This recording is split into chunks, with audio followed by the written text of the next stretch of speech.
তারপর বলো নাইকা hot pink sell থেকে কে কে কী পারচেস করলে। তো আমি তো মোটামুটি কিছু জিনিস পারচেস করেছি, তো চলো তোমাদের সাথে শেয়ার করি কী জিনিস পারচেস করেছি। তো hello everyone, welcome to my another mini blog. তো আমার এখানে দুটো বক্স এসেছিলো, তো চলো তোমাদের সাথে শেয়ার করি। প্রথমে ছোট বক্সটার মধ্যে কী ছিল।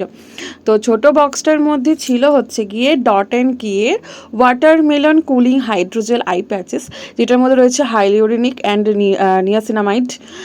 এই দুটো জিনিসই আমাদের ডার্ক সার্কেল আর হচ্ছে গিয়ে পাফিনেস দূর করে। তারপরে চলো বড় বক্সটা ওপেন করি। এটার মধ্যে ছিল হচ্ছে গিয়ে ডট অ্যান্ড কিয়ের একটা ময়শ্চারাইজার, এটা যাদের পিম্পলস রয়েছে তারা এটা ইউজ করতে পারো, এটা ভীষণই ভালো। তারপরে ছিল হচ্ছে গিয়ে এটা একটা সিরাম, এটা হচ্ছে গিয়ে ডট অ্যান্ড কিয়ের ভিটামিন সি সিরাম। তারপরে এটা ছিল হচ্ছে গিয়ে, এটাও ছিল ডট অ্যান্ড কিয়ের একটা হাইড্রোজেল ময়শ্চারাইজার, এটাও ভীষণ ভালো, এটাও আমি ইউজ করেছি, ভালো রেজাল্ট পেয়েছি।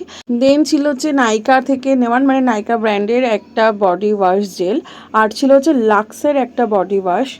তারপরে ছিল হচ্ছে কি একটা সিরাম, যেটা আমি এটা ফার্স্ট টাইম ইউজ করব, এটা হচ্ছে লরিয়ালের এক্সট্রা অর্ডিনারি অয়েল। আর লাস্টে ছিল হচ্ছে গিয়ে লরিয়ালের একটা শ্যাম্পু, যেটা হচ্ছে গিয়ে ওই যে টোটাল রিপেয়ার 5 যে শ্যাম্পুটা সেটা। তো চলো আরেকবার তোমাদের সাথে শেয়ার করিয়ে দিই যে কী পারচেস করেছি।